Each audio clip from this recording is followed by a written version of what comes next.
अच्छा जी, अब आप बताइए कि नेक्स्ट पार्ट में मैक्सिमम एंगुलर स्पीड पूछी गई है ना। मैक्सिमम एंगुलर स्पीड पूछी गई। मैक्सिमम एंगुलर स्पीड कहां होगी? कौन सी वाली?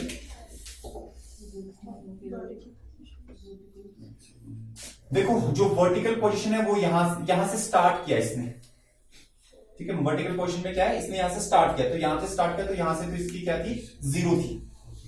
फिर ये ऐसे करके घुमा घुमा एक्सीलरेट करता गया, यहां पर मैक्सिमम होगी, क्योंकि इसके बाद रिटार्डेशन हो जाएगी। तो मैक्सिमम एंगुलर स्पीड कहां पर आएगी उसकी? यहां पर आएगी, ठीक है ना, इक्विलिब्रियम पोजीशन में, हॉरिजॉन्टल पोजीशन में, मीन पोजीशन में।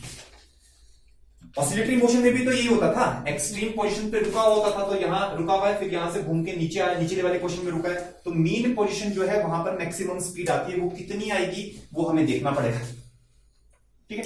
तो हम उसको निकाल सकते हैं, देयर इज नो प्रॉब्लम। अच्छा, लेकिन अब यहां पर फंडा क्या है, जब यहां से यहां रोटेट कर रहे हैं तो टॉर्क वेरी कर रहा है। टॉर्क वेरी कर रहा है, तो हमारे को इंटीग्रेट करना पड़ेगा यहां पे, ठीक है। तो अब देखो आप, हम यहां पे लिखेंगे work done by all the forces is equal to change in kinetic energy. ये वाला पार्ट थोड़ा इंपॉर्टेंट था इस पूरे क्वेश्चन में, सबसे इंपॉर्टेंट पार्ट ये वाला, बाकी सब तो थोड़े इजी पार्ट्स हैं, ठीक है। अच्छा, work done by all the forces is equal to change in kinetic energy, हम इसको करते हैं। अच्छा, work done by all the forces में हमारे को क्या करना है, सिर्फ एक ही इलेक्ट्रोस्टैटिक फोर्स लगा हुआ है, so work done by electrostatic force is equal to change in kinetic energy, is kinetic energy final minus kinetic energy initial. Final और इनिशियल हम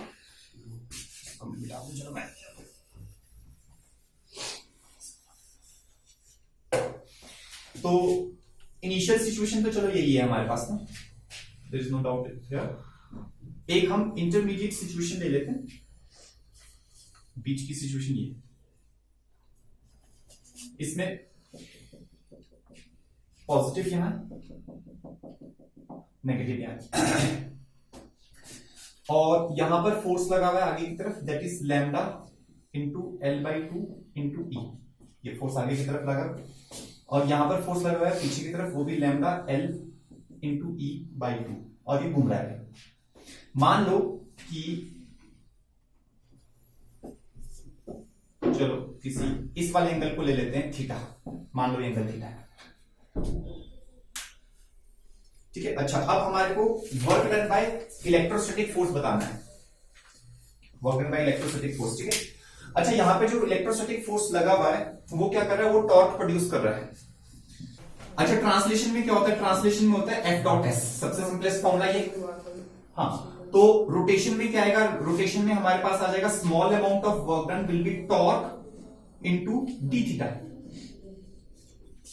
क्यों? क्योंकि फोर्स की जगह पर कौन सी क्वांटिटी आती है, टॉर्क, और डिस्प्लेसमेंट की जगह पर कौन सी क्वांटिटी आती है, थीटा, एंगुलर डिस्प्लेसमेंट। ओके, तो यहां पर हम क्या लेते हैं, हम ये मानते हैं कि थोड़ा सा एंगल और घूम गया, ठीक है, लिटिल बिट, मान लो ये एंगल थीटा और घूम गया, तो हमारे पास जो small amount of work done होगा that will be torque into d theta. Torque जो है वो हम अभी निकाल लेते हैं। टॉर्क हमारे पास क्या होगा, lambda L/2 into E, either force lambda L/2 into E multiplied by इन दोनों के बीच का परपेंडिकुलर डिस्टेंस ये है, इन दोनों के बीच का परपेंडिकुलर डिस्टेंस ये है, ठीक है। अच्छा, इन दोनों के बीच का जो टोटल डिस्टेंस था वो तो कितना था, वो तो था L/2। L/2 का कॉम्पोनेंट, क्योंकि ये एंगल भी थीटा होगा तो L/2 का कॉम्पोनेंट यहां पे क्या आएगा, L/2। देखो, अगर ये एंगल थीटा है, ये एंगल थीटा, कौन सा कॉम्पोनेंट आएगा, साइन थीटा आएगा, L/2 साइन थीटा आएगा, ठीक है। तो यहां पे आ जाएगा आपके पास L/2 sine theta into D theta.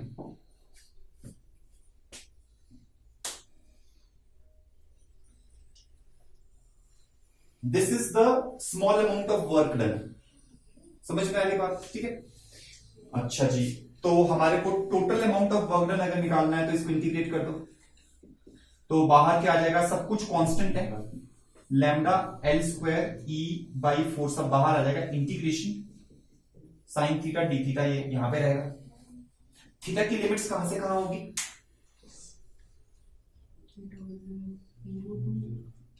90 to 0 है ना। तो हम इस पोजीशन से इस पोजीशन तक कर देते तो 90 to 0, ठीक है। थीटा की लिमिट क्या होगी, क्योंकि स्टार्टिंग पोजीशन ये है, तो स्टार्टिंग पोजीशन में ये एंगल थीटा कितना होगा 90, जब हॉरिजॉन्टल हो जाएगा तो एंगल घट के कितना हो जाएगा 0, तो 90 to 0 कर लो, पाई बाय 2 to 0 कर लो। साइन थीटा का integration minus cos theta, lambda L square E by 4 यहां पे आ जाएगा minus cos theta, and limits will be pi by 2 से लेकर 0 तक, ठीक है। तो यहां पे हमारे पास आ जाएगा माइनस लैम्डा एल स्क्वायर। खैर माइनस साइन की कोई आवश्यकता नहीं है, हमारे को जो है बेसिकली हमारे को मैग्नीट्यूड की जरूरत है। और यहाँ पे cos थीटा आ गया, cos थीटा में पहले हमने अपर लिमिट डाल दिया cos 0 minus cos of pi by 2, cos 0 1 होता है, cos पाई बाई 2 जो है वो 0 होता है। So we will be having work done जो आ रहा है हमारे पास वो आ रहा है minus lambda L square E by 4। हम मैग्नीट्यूड लेंगे। अच्छा माइनस क्यों आ रहा है उसका रीजन भी मैं आपको बता देता हूं, क्योंकि हमने ये वाला एंगल लिया था थीटा, और जब ये ऐसे रोटेट कर रहा है तो थीटा एंगल क्या कर रहा है, कम हो रहा है। डी थीटा जो एंगल है, जो यहाँ पे स्मॉल एंगल हमने डी थीटा लिया था, वो थीटा और कम हो रहा है। हाँ, तो थीटा माइनस डी थीटा, तो बेसिकली यहाँ पे डी थीटा को हम नेगेटिव लेंगे क्योंकि एंगल थीटा कम हो रहा है, ठीक है। तो उसकी वजह से नेगेटिव साइन हटना था, but regardless of that we can take the magnitude, we have to put it here. Magnitude यहाँ पे डालिए, magnitude of work done is lambda L square E by 4 is equal to change in kinetic energy. Final kinetic energy यहां पर होगी, initial kinetic energy 0 होगी, तो final kinetic energy होगी half into I omega square minus 0, I वही डाल दो ml square by 12, यहां से आपका ओमेगा आ जाएगा। This is the maximum angular speed and it will be attend at the mean position. चलिए कैलकुलेशन करिए। हाँ जी, तो किसी ने निकाला है क्या? टाइम पीरियड बताओ। लैम्डा भी आएगा, लैम्डा नहीं आ रहा। हाँ, और कोई टाइम पीरियड बोल दो, टेंशन क्या है, बोलो ना। Square root of f upon 6 lambda E. हाँ, और हाँ जी, अरे निकालो तो सही। Pi under root L by 5, pi under root of L by 5 नहीं, तुम निकालो तो सही, मैं तुम्हें बोल रहा हूँ तुम निकालते क्यों नहीं हो, गलत निकाल के लाओ। कोई फर्क नहीं पड़ता भाई, हमारा ओपिनियन देना नहीं, लेकिन तुम काम करो, मतलब सीधी सी बात है, तुम एफर्ट तो करो, कुछ गलतियों से कोई पंगा नहीं है। क्योंकि देखो बात सीधी सी है कि जो भी हम यहाँ पे क्वेश्चन कर रहे होंगे लल्लू पंजू क्वेश्चन तो कर नहीं रहे होंगे, we will be doing some standard questions. कर लिया तो तुम्हारे मजे हैं, अच्छी बात है, नहीं भी कर पाए तो कोई बात नहीं। लेकिन अगर तुम घर पे बैठे रहोगे, करोगे नहीं कि टफ है तो गए काम से ना, फिर ऐसे नहीं सोचना आप लोगों ने। आप जो है क्वेश्चंस को करिए, क्वेश्चंस को करिए, और चाहे गलत आए चाहे सही आए, कैसे भी करिए। अब देखो एसएचएम हमने बहुत डिटेल में किया है, तो आप कर सकते हो इसको, परेशानी वाली बात नहीं। स्टेबल इक्विलिब्रियम की पोजीशन जो आ रही थी वो कौन सी वाली थी? ये पॉजिटिव इधर, ये स्टेबल है, अच्छा ये स्टेबल है। अच्छा ये स्टेबल, क्योंकि टाइम पीरियड तो तभी होगा ना जब स्टेबल इक्विलिब्रियम होगा। यहाँ पे नेगेटिव, अच्छा यहाँ पे पॉजिटिव और यहाँ पे नेगेटिव, ऐसा था। इलेक्ट्रिक फील्ड इस तरफ थी, लास्ट पार्ट था इस क्वेश्चन का। और इस डायरेक्शन में जो फोर्स लग रहा है वो है आपके पास Q इंटू ई था ना, Q कितना था? Q था लैम्डा L बाई 2 इंटू ई, और इस डायरेक्शन में जो फोर्स लग रहा है equal and opposite lambda L E by 2, बिल्कुल ठीक है, ऐसे करके। और ये स्टेबल इक्विलिब्रियम की पोजीशन थी, यहां से हम इसको थोड़ा सा हिलाएंगे तो एकदम से एसएचएम करने लगेगा, और उसका टाइम पीरियड क्या होगा वो हमने निकालना है। तो आपको 3 स्टेप्स कराए गए थे। क्या स्टेप्स कराए गए थे? सबसे पहला स्टेप ये था कि थोड़ा सा इसको हिलाओ, स्टेप नंबर 1, थोड़ा सा हिलाओ, ज्यादा नहीं, थोड़ा सा हिलाओ। थोड़ा सा हिलाया, कितने एंगल से हिलाया? ये theta angle, theta angle is quite small. अच्छा जी, आगे की तरफ lambda L E by 4, E by 2, ये फोर्स ऐसे लगा, और यहां पीछे की तरफ इतना ही फोर्स लग गया, लैम्डा L E बाई 2। अब हम क्या करेंगे? अब हम हिलाया और छोड़ दिया जी। अच्छा छोड़ दिया, तो अब क्या है? टॉर्क, ये कपल बन गया, इन दोनों फोर्सेस के बीच का परपेंडिकुलर डिस्टेंस ये है। तो टॉर्क इज इक्वल टू क्या होता है, आई इंटू अल्फा। टफ नहीं है वैसे ये situation, it is not tough, it's very easy. ठीक है, बस वही है कि आपको वो चीजें याद करनी है जो आपको एसएचएम में कराई गई, उसको रिपीट करना है यहाँ पे। Torque is equal to I alpha. अच्छा, टॉर्क क्या है, दोनों में से कोई भी फोर्स ले लो, कौन सा ले लिया, लैम्डा एल ई बाई 2 ले लिया। अच्छा, दोनों के बीच का परपेंडिकुलर डिस्टेंस, परपेंडिकुलर डिस्टेंस तो ये है। अच्छा जी, ये बताओ किसी को याद है ये डिस्टेंस कितना आ रहा था,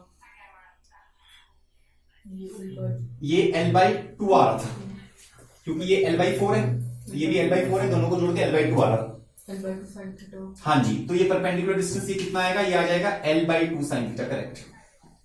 तो यहां पे लिख लो L by 2 sine theta is equal to I. इसके बाद मोमेंट ऑफ इनर्शिया कितना होता है, ml square by 12 into alpha. बस एंगल इज वेरी स्मॉल, हमने थोड़ा सा हिलाया, एंगल इज स्मॉल तो sine theta is equal to what, theta. ठीक है जी, तो ऐसे लिख दो, lambda into L square into E by 4 into theta is equal to ml square by 12 into alpha. बात समझ में आ रही है? ठीक है जी, तो एल स्क्वायर से एल स्क्वायर कैंसिल आउट हो गया, 4 का टेबल पढ़ लो, यहाँ पे 3 आ गया, 3 वहां ले जाओ, m को यहां ले आओ, ये आ जाएगा 3 lambda E upon m into theta, this is equal to alpha. Negative sign, you know why does it comes. ठीक है, तो यहां पे आ गया directly, alpha is directly proportional to theta. तो बस कंपेयर कर लो किससे, alpha is equal to minus omega square into theta से। ये ओमेगा स्क्वायर आ गया, टाइम कट आ गया वहां से। ठीक है जी, तो टाइम पीरियड क्या आ रहा है, ओमेगा से अंडर रूट करेंगे, फिर उल्टा कर देंगे, तो आ जाएगा 2 pi into under root of m upon 3 lambda e. This should be the time period. पिछले वो पार्ट में हमने निकाला था ना मैक्सिमम एंगुलर वेलोसिटी, उससे यूज कर सकते हैं, जैसे कि मैक्सिमम वेलोसिटी में लेके थे कि ओमेगा नहीं, नहीं कर सकते, क्योंकि पिछले पार्ट में क्या था, वो पहले रॉड ऐसे वर्टिकल थी, वो ऐसे घूम गई, तब मैक्सिमम वेलोसिटी क्या आ रही है वो हमने निकालनी थी। ठीक है, तो जब वो लेकिन ऐसे जब तो तब होगा जब स्टेबल इक्विलिब्रियम से थोड़ा सा हिलाएंगे, ज्यादा हिलाने पे नहीं होगा ऐसे। नहीं, वैसे बेसिक्स पे एकदम स्टिक रहो। अगर हम जैसे जो हमने पिछली बार किया था, वहां से ऐसे की रॉड थी, उसका मोशन कैसा हो रहा था, उसका मोशन ऐसा हो रहा था, यहां से ऐसे गई रॉड, फिर नीचे गई, फिर ऐसे वापस आई ऊपर, फिर ऐसे आई। ये एसएचएम नहीं था, एंगल बहुत बड़ा था। हाँ एंगल बहुत बड़ा था। ये क्या था, ये था ऑसिलेटरी मोशन था, ये ऑसिलेटरी मोशन था, लेकिन ये एसएचएम नहीं था। एसएचएम कब होगा, जब स्टेबल इक्विलिब्रियम से थोड़ा सा डिस्प्लेस करेंगे, बहुत स्लाइट, तब ऐसे ऐसे करके चलेगा, तभी हम एसएचएम कह पाएंगे, तभी ये साइन थीटा को थीटा ले सकते हैं, क्योंकि एंगल स्मॉल है, तभी ये कंडीशन हो पाए, एसएचएम तभी हो पाए। चलिए, और किस क्वेश्चन और भी पार्ट था।